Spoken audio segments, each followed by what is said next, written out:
Assalamualaikum warahmatullahi wabarakatuh. Perkenalkan, nama saya Rizka Indah Saputri, NPM 1702010035.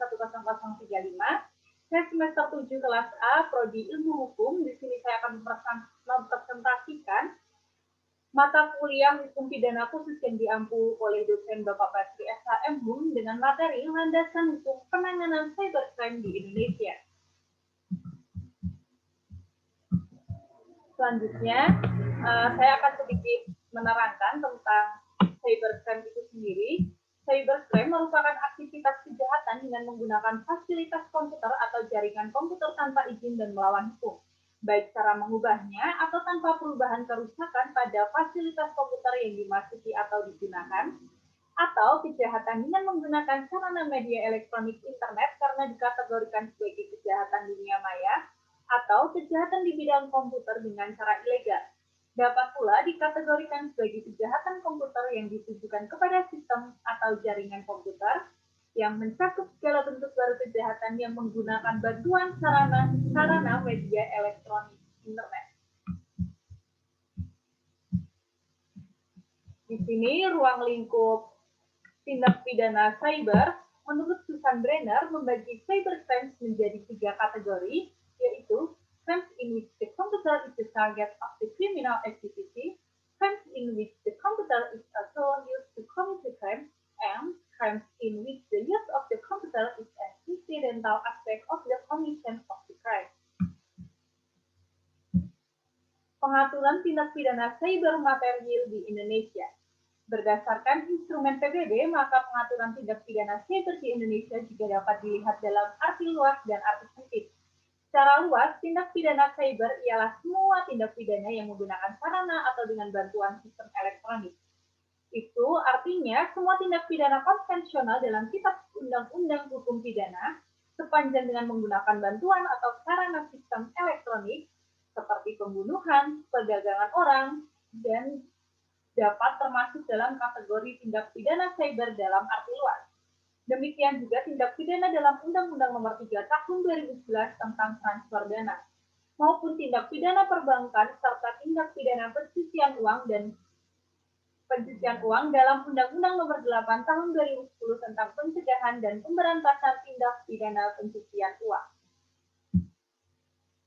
Akan tetapi, dalam pengertian yang lebih sempit, pengaturan tindak pidana cyber diatur dalam Undang-Undang Nomor 11 Tahun 2008 tentang informasi dan transaksi elektronik, sebagaimana yang telah diubah oleh Undang-Undang Nomor 19 Tahun 2016 tentang perubahan atas Undang-Undang Nomor 11 Tahun 2008 tentang informasi dan transaksi elektronik. Sama halnya seperti Convention on Cybercrime, Undang-Undang ITE juga tidak memberikan definisi mengenai cybercrime, tetapi membaginya menjadi beberapa pengelompokan yang mengacu pada Convention on Cybercrime. Tindak pidana yang berhubungan dengan aktivitas ilegal yaitu distribusi atau penyebaran, transmisi dapat diaksesnya konten ilegal yang terdiri dari A. Kesusilaan pasal 27 ayat 1 UU ITE, perjudian pasal 27 ayat 2 UU ITE, penghinaan dan atau pencemaran nama baik pasal 27 ayat 3 UU ITE, pemerasan dan atau pengancaman pasal 27 ayat 4 UU ITE, berita bohong yang menyesatkan dan merugikan konsumen pasal 28 ayat 1 UU ITE, menimbulkan rasa kebencian berdasarkan sara pasal 28 ayat 2 UU ITE, mengirimkan informasi yang berisi ancaman kekerasan atau menakut-nakuti yang ditujukan secara pribadi pasal 29 UU ITE, dengan cara apapun melakukan akses ilegal pasal 30 UU ITE, dan intersepsi atau penyadapan ilegal terhadap informasi atau dokumen elektronik dan sistem elektronik pasal 31 Undang-Undang 19 tahun 2016. Pengaturan tindak pidana cyber formil di Indonesia, selain mengatur tindak pidana cyber material, Undang-Undang ITE mengatur tindak pidana cyber formil, khususnya dalam bidang penyidikan.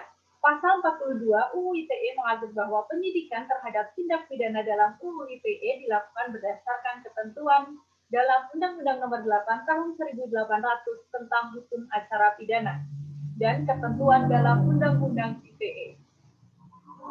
Artinya, ketentuan penyidikan dalam KUHP tetap berlaku sepanjang tidak diatur lain dalam UU ITE. Kekhususan UU ITE dalam penyidikan antara lain, penyidik yang menangani tindak pidana cyber ialah dari Polri, negara RI atau pejabat pegawai negeri sipil, Kementerian Komunikasi dan Informatika. Penyidikan dilakukan dengan memperhatikan perlindungan terhadap privasi, kerahasiaan, kelancaran layanan publik, integritas data, atau keutuhan data. Penggeledahan dan atau penyitaan terhadap sistem elektronik yang terkait dengan dugaan tindak pidana harus dilakukan sesuai dengan ketentuan hukum acara pidana. Dan yang terakhir, dalam melakukan penggeledahan dan atau penyitaan sistem elektronik, penyidik wajib menjaga terpeliharanya kepentingan pelayanan umum. Di sini juga ada pengaturan cybercrime di Indonesia. Jadi pengaturan cybercrime di Indonesia ini belum memiliki undang-undang khusus atau cyber law yang mengatur mengenai cybercrime. Tetapi terdapat beberapa hukum positif lain yang berlaku umum dan dapat dikenakan bagi para pelaku cybercrime, terutama untuk kasus-kasus yang menggunakan komputer sebagai sarana. Di antaranya, KUHP pasal-pasal di dalam KUHP biasanya digunakan lebih dari satu pasal, karena melibatkan beberapa perbuatan sekaligus pasal-pasal yang dapat dikenakan dalam KUHP pada cybercrime, yaitu 1. Pasal 362 KUHP, Pasal 378 KUHP, Pasal 335 KUHP, Pasal 311 KUHP, Pasal 303 KUHP, dan Pasal 282 KUHP. Mungkin itu presentasi yang dapat saya sampaikan dari tugas yang diampu oleh dosen Bapak Basri SHM Hum. Mohon maaf apabila banyak kekurangan dalam presentasi saya ini. Semoga bermanfaat untuk teman-teman semua. Terima kasih atas perhatiannya. Wassalamualaikum warahmatullahi wabarakatuh.